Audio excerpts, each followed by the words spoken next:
Good afternoon. Welcome, everybody, to this remarkable event that we're so honored to host here at the Stanford Graduate School of Business. When I was asked by my colleagues, Amit Saru and Anat Admati, to consider letting and hosting and welcoming this event here to the GSB, it was one of these wonderful times when I can say, yes, and this is absolutely something that we want to do here and that we're honored to have here at the Stanford Graduate School of Business. Increasingly, our students and our alums are concerned with and wanting more material, more programming around compassionate capitalism, around purpose, and around principled leadership. And so this event is one of many, I hope, that we will be able to bring some of these topics to our community. I don't need to do long introductions to our speakers today. All of you, I think, know both of the speakers, but let me just say a few words. As you know, we have with us today on the spirituality side, Sadhguru, who is the founder of Isha Foundation and has taught millions of people about spirituality, intentionality, compassion, and bringing these topics to environmentalism, education, and of course, to business. On the capitalist side, we have another remarkable human being, Jonathan Coslet, who's the CIO of TPG, was a Baker Scholar at Harvard Business School, which is a remarkable honor as well, and serves on many boards of many purposeful organizations, including the Stanford Children's Hospital. He's somebody who was touched by the learnings of Sadhguru and somebody who is bringing some of those learnings to a business perspective in a very impactful and purposeful way. So, without further ado, please join me in giving a hearty Stanford GSB welcome to our speakers and our panel today.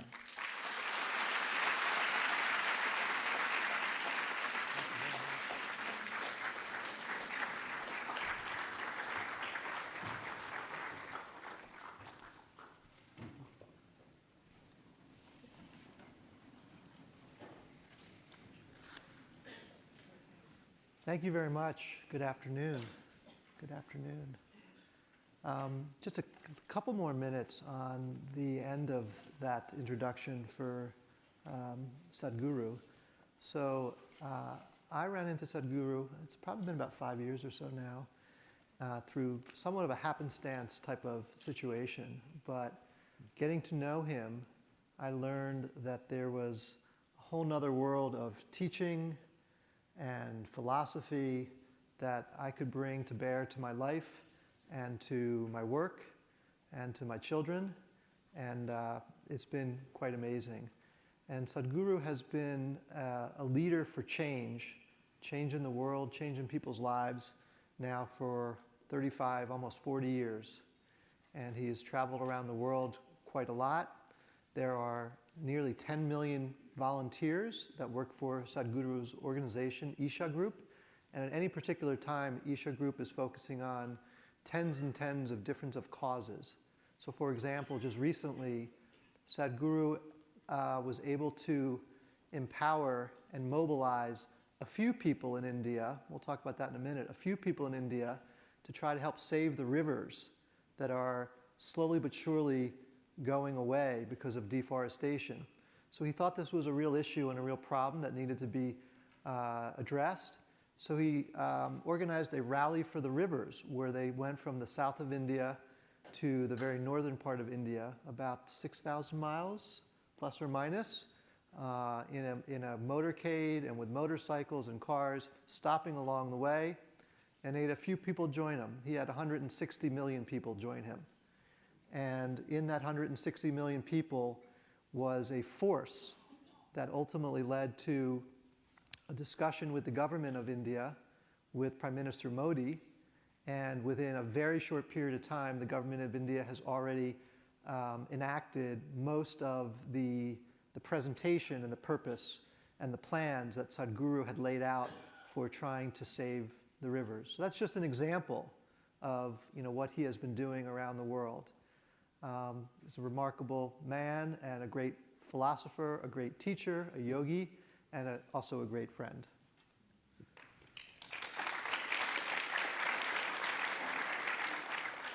So on my journey in business, I'm now 27 years out of business school. So my 27-year career from sort of 25 to 50, I think it's really interesting, as we all know, as we get older, that we start to see that what you thought as a 25-year-old, maybe when you're 50, it can literally be 180 degrees different from your perspective when you're 25. It's, we're going from competition, a sense of competition, to a sense of collaboration, from speaking to listening, from answering to questioning, from the destination to the journey, from achievement to purpose, and from leadership, even from leadership to something else called inspiration. And those are the types of things we're going to talk about today. We're going to try to weave them into a business context and more of a real-world context, because we're here at the GSB, the Stanford Business School. And with that, maybe we'll kick it off with our first discussion item. And we have about 50 minutes, and we'll allow for a few questions at the end, but we have about 50 minutes. And we'll just hit a couple different topics and themes along the way that we think might be relevant. We did collect a bunch of questions from the students, so most of these are designed to hit questions we've already received. So Sadhguru, I love quotes, because quotes, I think, are ways to distill profound wisdom. And sometimes the quotes are spot on, and sometimes the quotes are actually totally off base. So Descartes said, "I think, and therefore I am."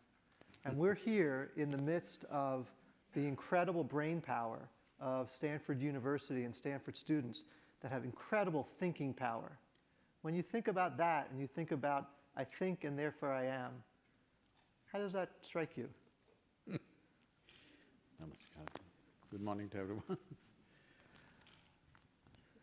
I think this fascination with human thought happened in pre-Renaissance era because that population or that society had seen very dogmatic religious imposition that nobody could think by themselves. Everything was already thought and ready in a book.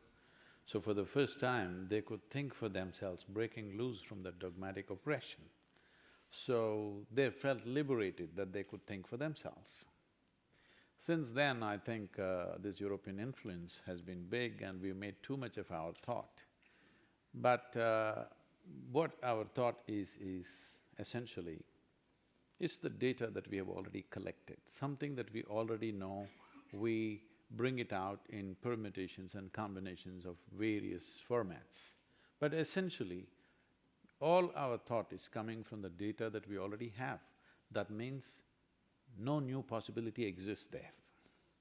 This is, I know, very So we are thinking intellect is the only intelligence we have, unfortunately. Let's look at it this way. Essentially, what you're referring to as mind is a certain combination of memory and intelligence, isn't it?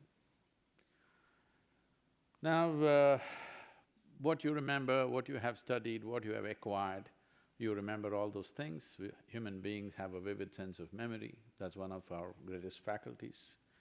But every cell in your body remembers much more than your entire brain remembers. 10 generations ago, how your grandmother, great-grandmother, great-grandfather looked like, you don't remember, but your body remembers their nose is sitting on your face. Your body remembers 1,000,000 years ago how your forefathers were, so keenly that it is not even forgotten the skin tone. Yes? So, what the amount of volume of memory that you have in a single cell in your body is way bigger than what you could carry in your brain. If it comes to intelligence, we know today that a single molecule of DNA is performing more functions than your entire brain, actually. So, you're not managing it, there's an intelligence functioning. But only problem is you have no access to it.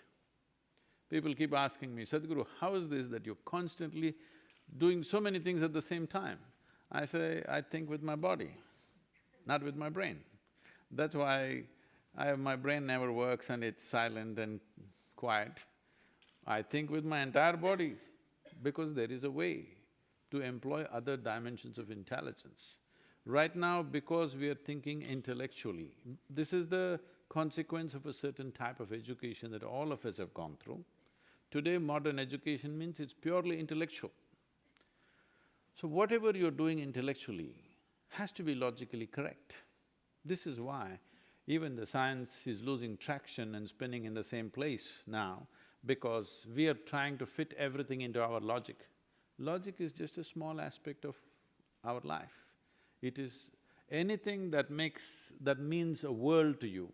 You put it through the test of logic, suddenly it makes you feel stupid. Suppose you fell in love with somebody and you logically look at it, what is this love affair? You will see it'll make you feel stupid. Yes, but it's those stupid things which are making your life.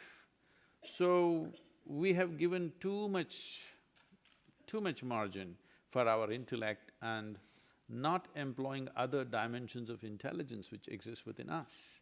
It is because of that we have produced a certain kind of world, certain kind of economic system, certain kind of political reforms that have happened simply because everything has to be logically correct, otherwise it'll be dismissed as nothing. So your love affairs are nothing, your compassion is nothing, your mother cared for you, it is nothing because logically all that doesn't make sense. But it is those things which have really made our lives. So this about whoever, Describes. the Italian person saying French. French, is it? I think Okay, I'm sorry saying, I think so, I exist. I'm asking you a simple question. Is it because you are, you may think, or is it because you think you are? Right now, because you think you exist, what has happened is, see today in the cosmos, 100 billion galaxies, there's not been a single accident, all right? Everything is going great. Sun came up on time, planet spinning on time, everything fantastic. But one nasty little thought in your mind and it's a bad day. And those are the types of things that I think we all here in the West can learn from the yogis in the East. And maybe continuing that discussion, I'm a capitalist, and I think that Adam Smith is a great philosopher. There's a quote behind us from Churchill that says, "The main vice of capitalism is the uneven distribution of prosperity." We have a lot of inequality in the world. "The main vice of socialism is the even distribution of misery." I'm curious as to how you think about capitalism as a spiritual yogi.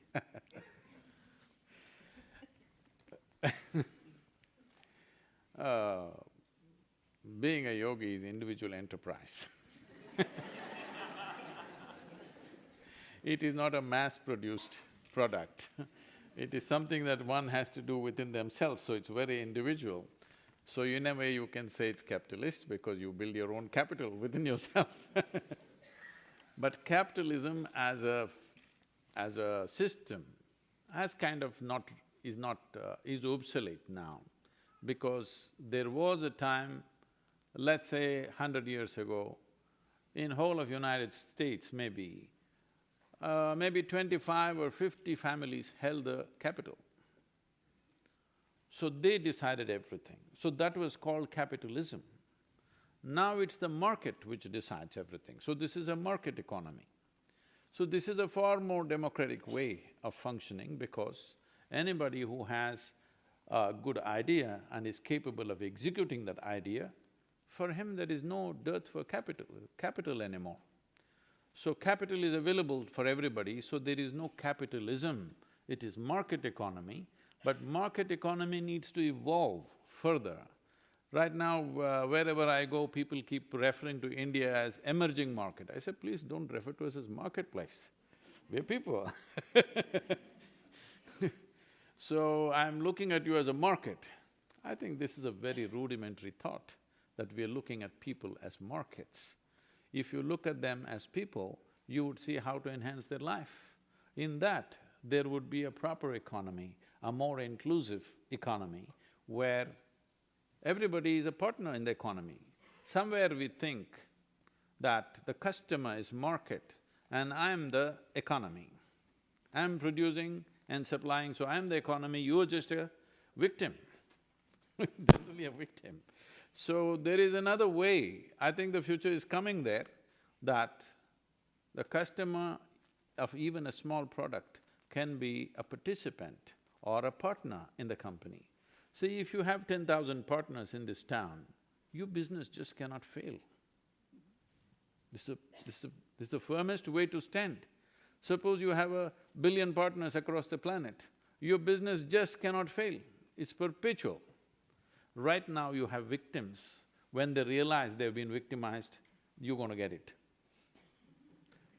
I'm curious, as you travel, and let's compare the economic and maybe political systems as a whole between two of the largest countries in the world, India and China. India is the largest democracy in the world.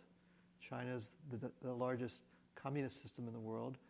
When you travel between India, China, and even comparing it to the West, how can we think about what's working and not working in that relative comparison of those two largest democracies and communist systems in the world? So democracy as a political system is one thing. As Churchill said, maybe in democracies, misery is equally distributed.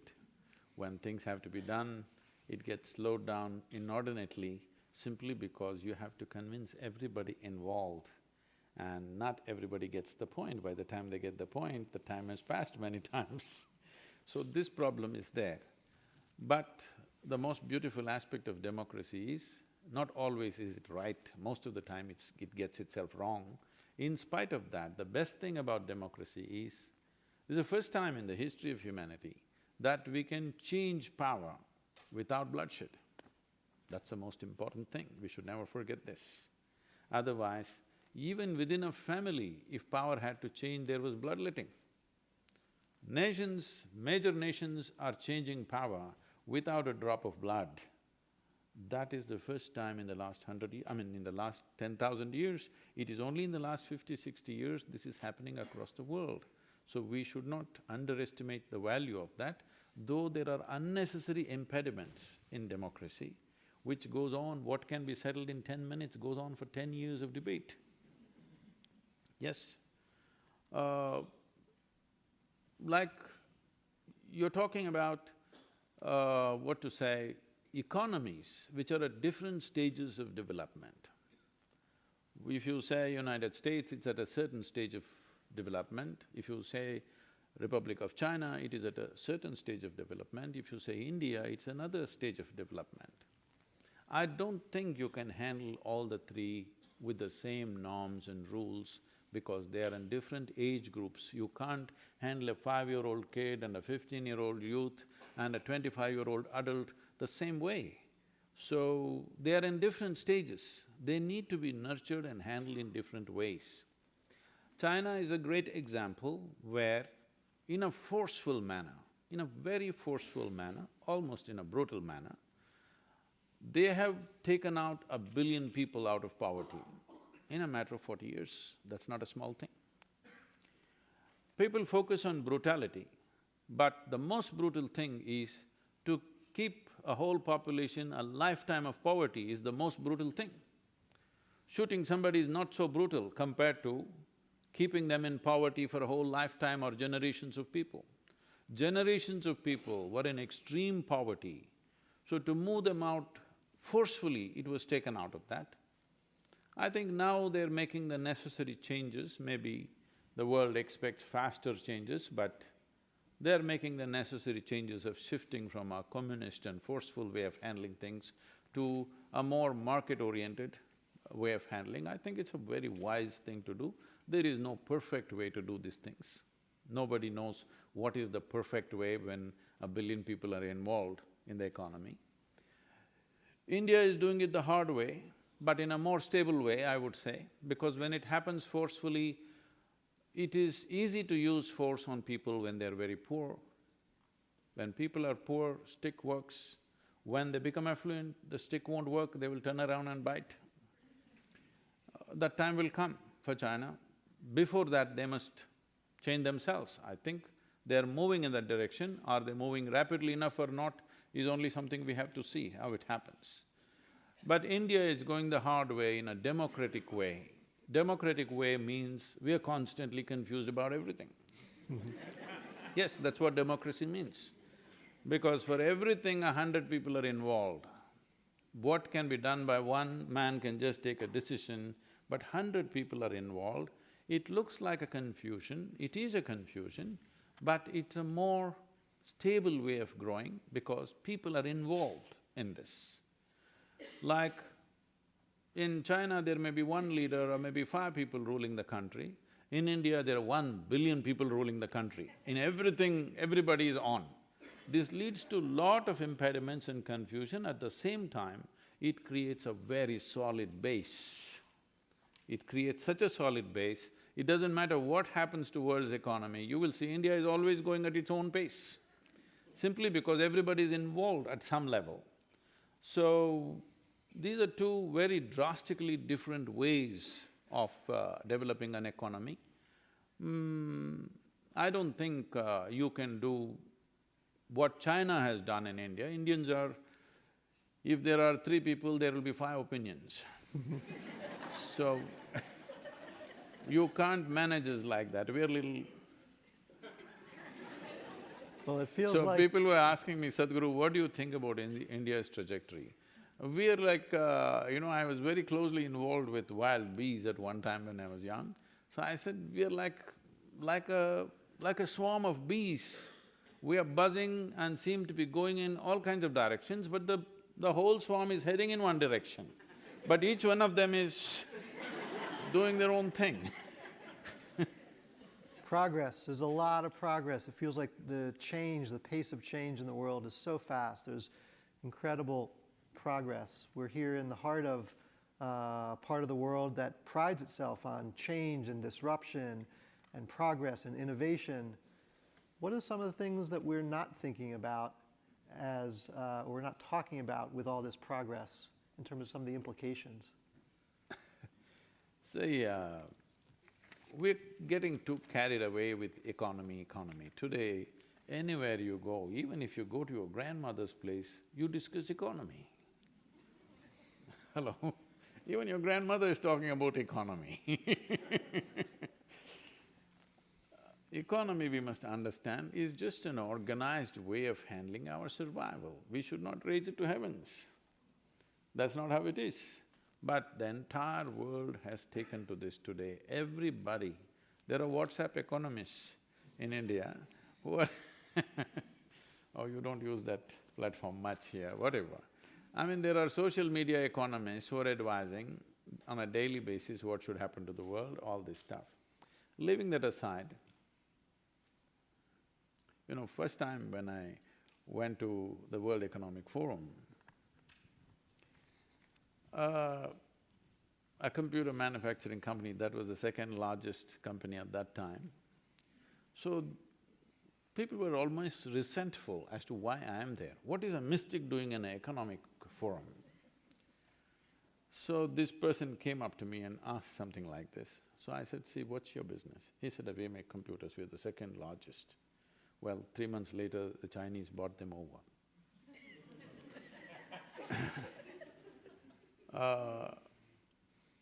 I said, see, whether you're making a computer or a safety pin or a spacecraft, it doesn't matter what you're making. Essentially, you have forgotten this is all about human well-being. All business is about human well-being, and that's my business. And it should be everybody's business. So, in all this economic jargon, I think we are forgetting somewhere this is about human well-being. People who are running the economy are getting destroyed, destroying themselves and the planet. And the economies of the world have become like this. When in 2008, when I was at the Economic Forum, there was a little bit of a trend of recession beginning to happen. Particularly all the American billionaires who came there, they were carrying an extra long face because they were a few billions less than what they were 3 months ago. So they asked me to handle a session called Recession and Depression. So I said, recession is bad enough, you don't have to, compound it with depression. But anyway, right now the way we are driving our economic engine is such that if we fail, we will be depressed. But if we succeed, we will be damned for good. I said, better you're depressed. Because this is like, in India there's a proverbial story about a man sitting on the wrong side of the branch and cutting it. When he succeeds, he will fall. That's something that all of us as business We leaders need to… we are going in that way. When we succeed, we will fall. That's not good. Our success should raise us, but our success will bring us down. Once in a way, recession is helping us to slow down. Otherwise, business as usual, if all economies on the planet or the global economy is fully thriving and on, I think in 25 years' time, there'll be a serious ecological crisis. Serious stuff, not simple stuff. This Rally for Rivers you were talking about, since 25 years, when I was very actively engaged with South Indian rivers, I floated down rivers, I lived along in the forests and rivers because I didn't go to any university, all I did was spend time in the jungles. So, I have a very intimate relationship with them. In 25 years, on an average, across the country, 44% depletion of water levels has happened, 44% in 25 years. 25 years is not a long time for a subcontinent, but in 25 years, 44% depletion has happened. Some rivers have depleted over 70%. Hundreds of tributaries, small rivers have completely gone dry. This is our way of handling economy, ripping off our fundamental source of life and handling economy, what does it mean? So, in India it is very stark because of the population and land pressure that we have. But it is so everywhere, it may not be so visible, but it is so everywhere. So, we need to devise or bring down our pitch of economy in our own minds. I think we're talking too much economy and less of life. It's time when you meet people, you talk something about life, how are you doing? No, how is your company doing, what's your stock? This is the talk. It's time you ask how people are doing because all these economic aspirations that we have is essentially towards human well-being. In pursuit of well-being, we have done all these things. In last 100 years, we have come to a place where in the entire history of humanity, we are the most comfortable generation ever, physically, I'm saying. Never before any generation had these kind of comforts and conveniences as we are enjoying right now, yes? Never before anybody could have thought of this kind of comforts and conveniences. But are we bursting with well-being or joy or love because of this? No, we are seriously neurotic these days and we are cribbing like nobody because earlier we used to just crib in the neighborhood, today we are on the Facebook and global cribbing is happening for smallest things. So it's very important that our economy is just another tool, one more tool for the well-being of life on this planet. If we forget that, our success will be our failure, unfortunately. Speaking about neurotic, I want to do a little tangent on just one question about politics, about some of the leaders in the world. Sort of generally, we have a handful of very powerful people in a handful of large countries. You're trying to walk me into your minefield. So it seems strange and odd to me that we have leaders in places like Russia and Syria and North Korea and Iran and many other places that have a little bit different sense. So I'm curious as to a mystic's perspective on where we are today with the leadership around the world. There's a quote up behind us from Gandhi that says, "When I despair, I remember that all through history, the way of truth and love has always won. There have been murderers and tyrants, and for time they can seem invincible, but in the end they always fall. Always." Should we take solace in that? No. No. One falls and the next one is bread. So, I have highest regard for Mahatma Gandhi. The coming year is the 150th birth anniversary for him. I'm very much a part of that. But is he right on this one? No. He himself fell to an assassin's bullet. Well, you have a Martin Luther King shot down dead, and there have been so many others who were nowhere near any kind of tyranny, who have fallen to bullets. Well, Mussolini you hung, but Hitler had the freedom to shoot himself. I'm saying not all of them fell. Mm-hmm. And one thing we need to understand is, there are a lot of tyrants all over the place, in every society. In homes, there are many tyrants. Fortunately, they're not as potent as an Adolf Hitler or a Mussolini or somebody else or whatever. Fortunately, they're not as capable. So essentially, we are trying to celebrate incapability, incompetence. So tyranny, is it there? It's everywhere. Prejudice is there means tyranny is there, right? What is the scale and what is the competency of the tyranny is the only question. We have not strived to craft an education system where we don't produce tyrants.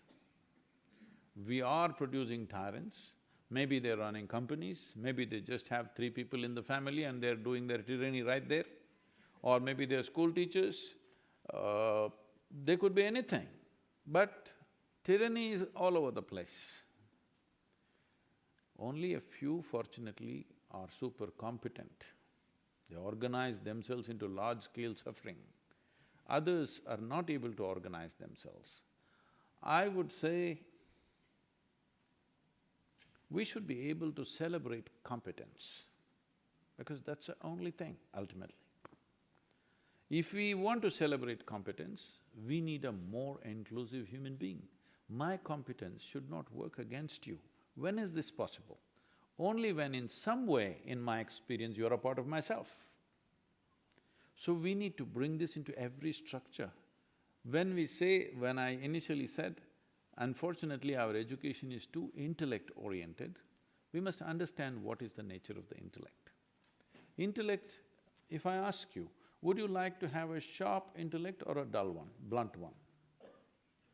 You must choose. Sharp. You must choose, I'm going to bless you. Sharp one or blunt? Sharp. So essentially, it's a cutting instrument, it's like a knife. So you have a knife in your hand, whatever you give it to this knife, it will cut it open and see. This is the nature of the intellect. Dissection is the only way intellect can know anything. So suppose you want to sew something, for that also you use your knife, you'll have everything in tatters. That's all that's happening. That's all that's happening to the world. People are using their intellect even to put things together. It doesn't work like that. You should know where your intellect is relevant, where it is not. Our education system is kind of celebrating this intellect for everything. So whatever you give, people are putting into their dissection mode. This is why relationships are breaking down, people don't know the value of human interactions, people do not know what it means to get together, because if you put it through the intellect, what is the problem? It's better to have friends on the Facebook. They're safe. You can delete them whenever you don't want. But a real friend, he nags you, he sits right next to you. But inclusion is not there in our experience because we are becoming more and more intellectual. As intellect develops, as the significance of intellect becomes paramount in the world, nobody can be with anybody because you will dissect everybody in your mind and actually nobody is okay. Sincerely look at this and see, nobody is actually okay except you. If you ask any… I think this is a business school, but if you… last time I was in a medical school, so if you ask any psychiatrist, he will tell you, if you think nobody is okay, this means you're getting sick. Yes, it is. If you think nobody is okay except me, you're going towards megalomania. And this is happening to every human being, large scale. Our very education systems and every other system, as they become more and more intellect-based, this is inevitable because this is the nature of the intellect.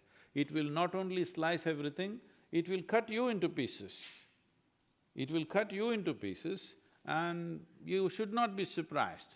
In another 100 years, if you have 30 to 40% of the people on this planet being schizophrenic, yes, you should not be surprised at all because it is very much like that, unless a lot of children don't go to school. Yes, if everybody goes to school, if 100% population goes to school for next 100 years, you will have minimum 30 to 40% schizophrenic because you are making intellect paramount. It will cut everything into pieces. When it's done with the world, it will do this to myself, dissection. So with dissection, you can know certain things, but you can't know everything. You can't know this life by dissection. And your economy, your leadership, everything is about enhancing life, isn't it? Hello? Absolutely. It's about enhancing life, not just playing some game which is against life. Right now it's become like this, people have started this like a game that they cannot stop, it's an addiction game, that you start doing this. In the stock market you have all that, but where is it? The wealth on the planet has remained the same in the last billion years. It's not changed. We can make products out of it, things out of it, but it's essentially the same material, isn't it? See, it's like, suppose you stand in front of the mirror, there is only one person. One person becomes two in the mirror. If you put one more mirror, this can become hundreds of people. Now you think there are hundreds of people. No, there are no hundreds of people, there's only one person. Yes? Similarly with wealth, similarly with everything, there is only that much. We should see how to use it in a sensible manner. Of course, we want to live well, there's no question about that. But life on this planet is for all life. This idea that's gone into human mind, certain religious dogmas have put this idea, everything in this world was made to serve the human being. If you pay… I've spent a lot of time in the jungles. If you just observe a lizard there, a reptile, a crawly creature, he has a complete life of his own. You observe the ants, they have a complete life of their own. Especially other mammals in the wild, they have a total life of their own emotions, their own families, their own politics and their own fights and wars and everything. They got the whole thing going. So, but somewhere human mind has been trained to think, all life is here to serve us. No, we must understand this. Today there's a study which says, if all the worms on the planet disappear today, in about 12 to 18 months, all life on the planet will disappear. Worms, believe me, those lowly worms. You call somebody a worm, that's the worst thing, right? If all the insects disappear, in somewhere between 3.5 to 5 years, all life on the planet will disappear. But if all human beings disappear, the planet will flourish.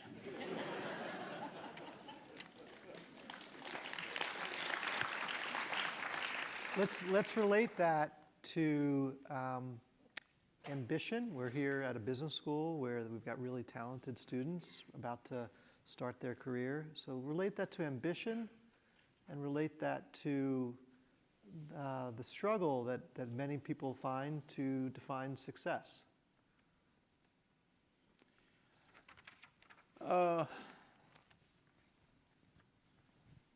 Ambition is a constipated expression of human longing.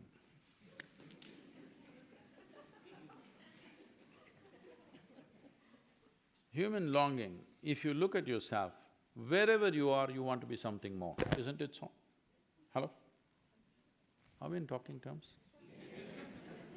Wherever you are, you want to be something more or no? Yes.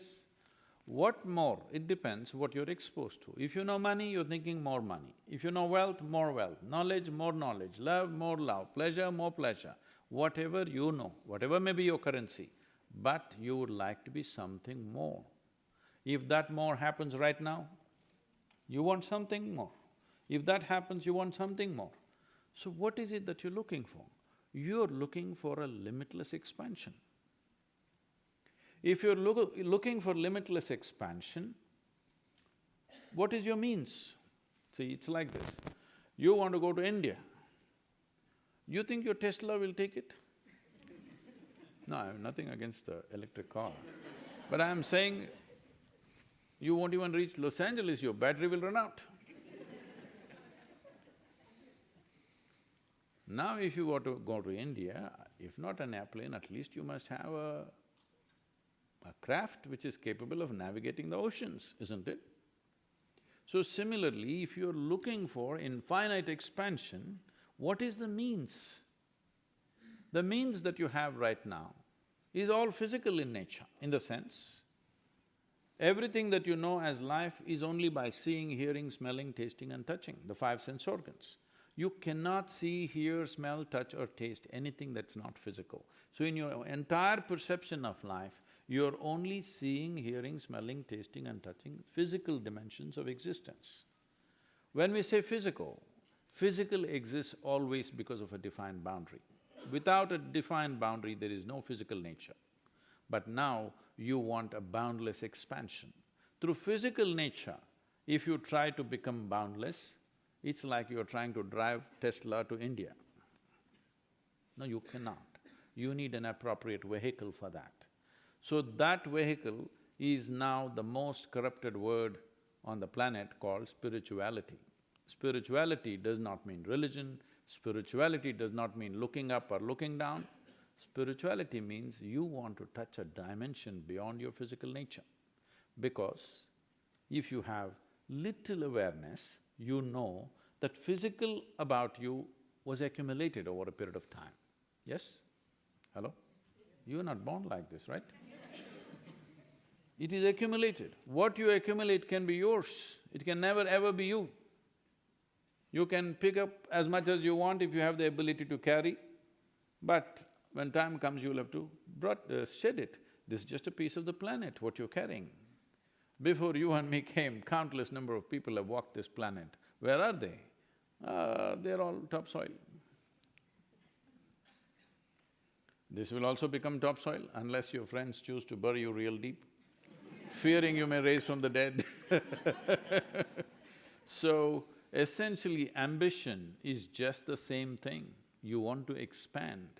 But how much expansion? You want to expand limitlessly. Can you do that physically? Never. So, ambition is just a constipated version of this innate longing which is there in every human being to expand limitlessly. If you become conscious, you would expand limitlessly, finding the right vehicle for that. Otherwise, it finds this kind of destructive, constipated, destructive expansion which we call individual ambition, which is very destructive. And my ambition and your ambition always is bound to be conflicting. It cannot be any other way. As long as you're incapable and I'm incapable, we are doing a small pool, each other, fine. But I am big, I want to expand. You're also big, you want to expand. In competence, I'm saying big. Now there's going to be a clash. So that is when you call somebody a tyrant, he tries to conquer the world. So this tyrant exists in every ambitious person, but fortunately incompetent. And how unfortunate that we think incompetence is fortunate, isn't it? The greatest thing is human beings should function at its fullest possibility, but now we are hoping they function at less than as limited as possible, otherwise they don't know where to stop. It's like somebody starts eating and he doesn't know where to stop eating, when to stop eating. It is a problem with lots of people. This is the same thing. Unfortunately, we give it all kinds of decorative names, but essentially it's the same thing. So one can move from this personal ambition to a larger vision. What is the difference? Essentially, the difference is just this: ambition is about me, vision is inclusive. And if your ambition or if your longing is for something more than your own comfort and fulfillment, then you will find success every moment of your life. If you're ambitious, you find success only once in a way, you know, constipation is like that. The quote behind us is, success does not lead to happiness, but rather happiness leads to success. And maybe in the context of a term you've coined, inner engineering, you can talk about that. Happiness leads to success. It's not that success leads to happiness. I think till now what I've been saying in a way is, happiness is success, because it's human well-being that we are working for. If I'm already well, is that not success? When people are working so hard for their well-being, if I sit here simply breathing and I'm very well, is that not success, I'm asking? So just because I am happy, does it mean to say I won't do anything? You tell me, in your lives, all of you, when are you willing to do more? When you're very joyful, are you willing to do more? Or when you're miserable, you're willing to do more? When you're joyful, you're willing to bend backwards and do whatever is needed, isn't it? When you're miserable, can we get you going? Oh, very difficult. Miserable and depressed people, you can't get them going for smallest things, isn't it? But when you're joyful, you will not just bend forward, you will bend backwards and do whatever is needed. It's only after coming to United States I got this term, you know, TGIF, it sounds like your company, but it's TGIF, okay. Thank God it's Friday. This means 5 days of the week you're suffering, 2 days you're going to enjoy. No, life never will work like that. We've made sure in our organization, in Isha, even in our school, it's 7 days. Because if you're really joyful about what you're doing, where is the question of, thank God we have an opportunity to do something that we want to do, isn't it? Not like, thank God I got a break. Not just me, hundreds of people around me are today 20 hours a day, 7 days of the week, 365 days, on and on. And this is because we are first joyful and then we are doing our work. We are not doing our work in pursuit of our happiness. This is an expression of our joy. So the more opportunity you get, the better it is. This needs to happen to the world. If you were joyful, you would do only what is needed. But if you're trying to milk joy out of this world, you will do all kinds of desperate things, isn't it? Why is my well-being against your well-being? Because I think for me to be happy, I must do this, this and this. No, I am joyful by my own nature because human experience essentially comes from within. Is that so? Hello? Your joy or misery, both happens from within you, is that so? What happens from within you, at least what happens from within you, must happen the way you want it, isn't it? See, this is all human beings are seeking.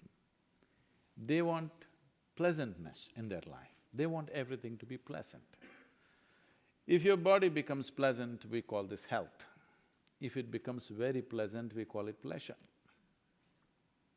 If your mind becomes pleasant, we call this peace. If it becomes very pleasant, we call it joy. If your emotion becomes pleasant, we call this love. If it becomes very pleasant, we call it compassion. If your very life energies become pleasant, we call this blissfulness. If it becomes very pleasant, we call it ecstasy. If the surroundings become pleasant, we call this success. It is only for making the surroundings pleasant, you need the cooperation of people around you. For all the other levels of pleasantness of body, mind, emotion and energy is entirely your business. Hello?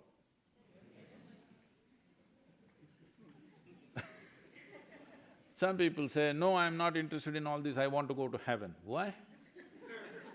Because the advertisements have always said heaven is a very pleasant place. If we told you right from your childhood, God lives in heaven but it's a horrendous place, do you want to go there? No, you will pray from here only.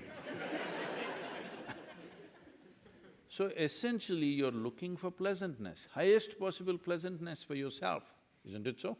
What you want for your neighbor may be debatable, but what you want for yourself is always highest level of pleasantness.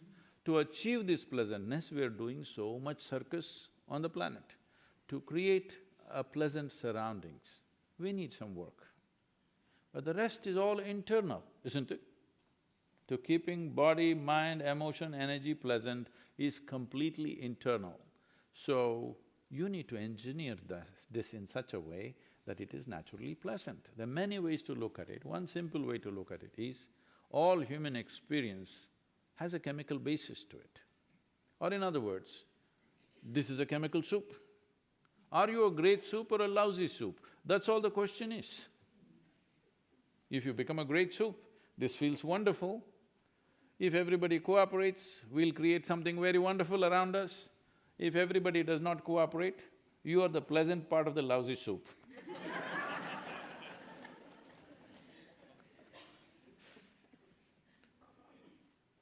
That much choice you always have, isn't it? So we've probably got one more theme I want to end with, and then we'll actually open it up for a few questions, a couple questions. We've got about probably 10 minutes after this. So behind us is what could be my favorite quote of all, because it talks about what we're all here for, which is relationships. It's by Maya Angelou. It says, "People will forget what you said and what you did, but they will never forget how you make them feel." And we're on this earth together for a very short period of time. So happiness and satisfaction comes in large part from the relationships we have and what we do in those relationships. How can we implement those thoughts both in our lives and in the context of our careers? With all due respect, what I'm saying is far more revolutionary than you be nice to me, I'll be nice to you business, because a whole lot of relationships start off with this intent, but most of the time they don't succeed. People who had the most pleasant early interactions could get into horrible states of conflict later on, all right? Individual people, groups of people, nations, all levels it's happening. This is because I expect you to make me happy, you expect me to make you happy. This is always a time bomb. It'll tick for some time and it'll explode unless it just peters out. So, I'm telling you this, why should how I feel depend on you? Because how I feel is coming from within me. This must be determined by me, isn't it? Hello? The moment I think, I am feeling miserable because of you, there's a conflict. Yes or no? So, it's very important that human beings have to mature into this possibility that you feel joyful, you feel miserable, you feel horrible or you feel wonderful, this is essentially your doing. Somebody else, what are they doing? What they know best, they're doing. What they know best may be a lousy option, but they're doing what they know best. Right now they're abusive because that's what they know. They don't know any better. But why should that determine how I am? If the moment there is this fear of how will I feel, maybe I will suffer, once there is fear of suffering, your entire life becomes half strides. It'll never be a full stride, because the fear of suffering cripples human beings. Right now, this is what has crippled humanity, the fear of suffering. What will happen to me is always a big issue. What will happen to me should be determined by me. What happens around me, of course everybody has a stake, but what happens within me, why is it that somebody else can decide this? Whether I am blissful or miserable must be determined entirely by me, because this is in my hands, because the experience is coming from within. Somebody can stimulate something or somebody can stimulate something positive or negative, but essentially whatever the input, what I make out of it is always me, isn't it? The moment you have fear of suffering, you will not do what you could do. In our lives, if we do not do what we cannot do, there's no problem. If we do not do what we can do, we are a disastrous life. And this will happen to us, and this has happened to us in a big way to humanity. A whole lot of human beings will not do what they can do simply because of the fear of suffering. What will happen? What will happen? This must go, and this will only go if you engineer your interiority in such a way that what happens within you is entirely decided by you. What happens around you, we will collaborate. What happens within me, there is no collaboration. This is dictatorship. So we probably have time for just a couple of questions because there's a classroom coming in here in about 20 minutes. So why don't we open it up for a couple of questions? Is there a microphone? I don't know if there's a microphone. If there is one there. Okay, here we go, where the mic is. Guruji, what is your ambition? Did you just come in?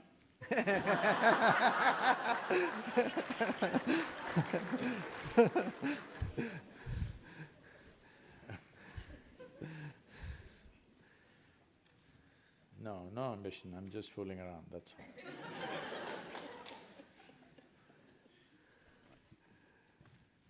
all. Guruji, I got a question for you. Can you comment about your laughter? I've seen a lot of people laugh, but nobody laughs like you.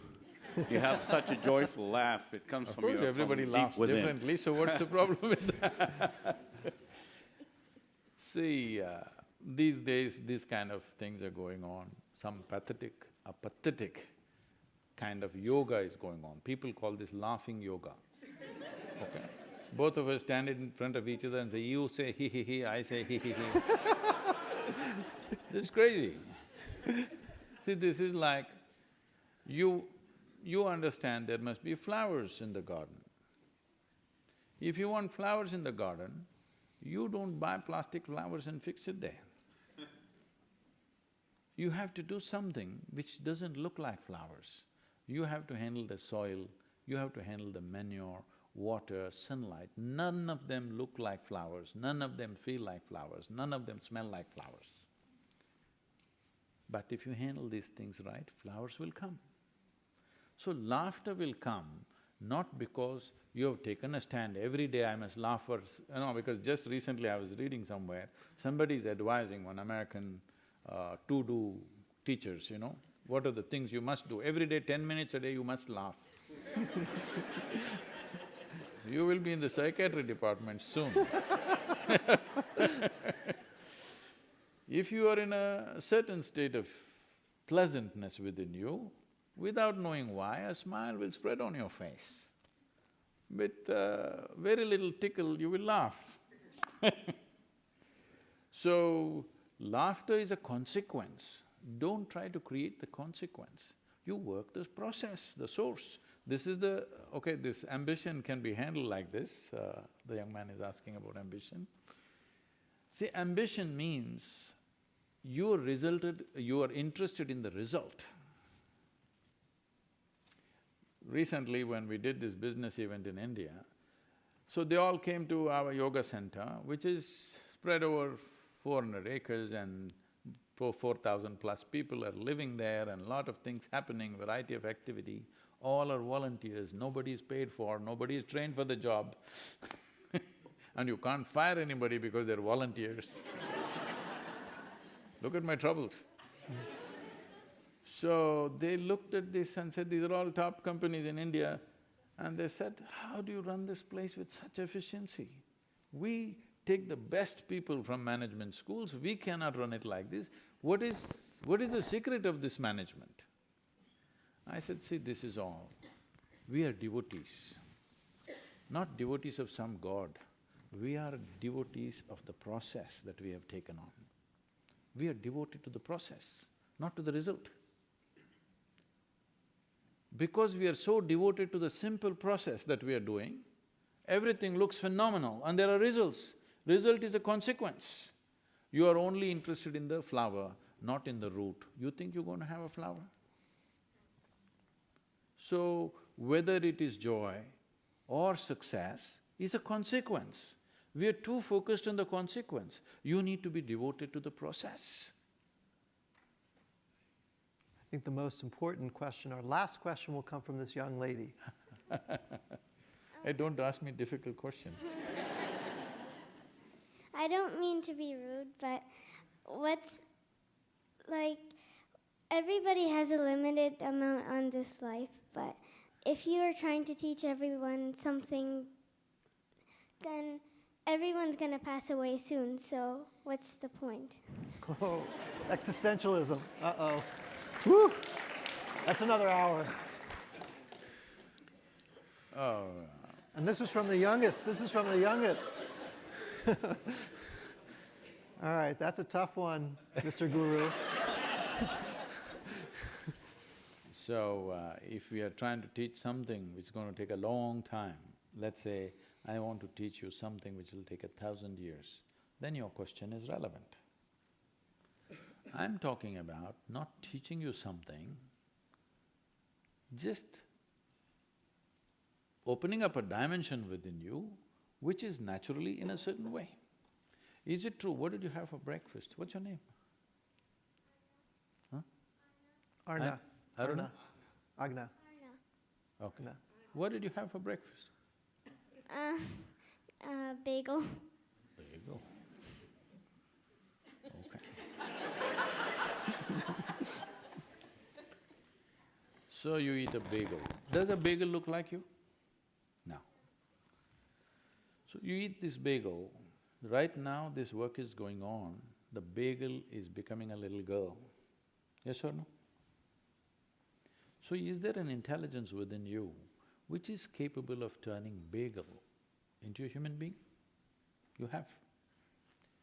Suppose I could take a bagel in my hand and make it into a human being, who would you think I am? Must be the source of creation, isn't it? But you are doing it, you're making a bagel into a human being, you're really fantastic. When you're such a fantastic human being that you can turn a bagel into a human being, you're not a small possibility, you're a tremendous possibility. Because in 2, 3, 4 hours you can make a bagel into a human being. Is it a small phenomenon? When you're able to do such a thing, you becoming joyful, how many 1,000 years should it take? If you allow me, we can make it happen in a few minutes. But if you become an adult, it'll take a few hours.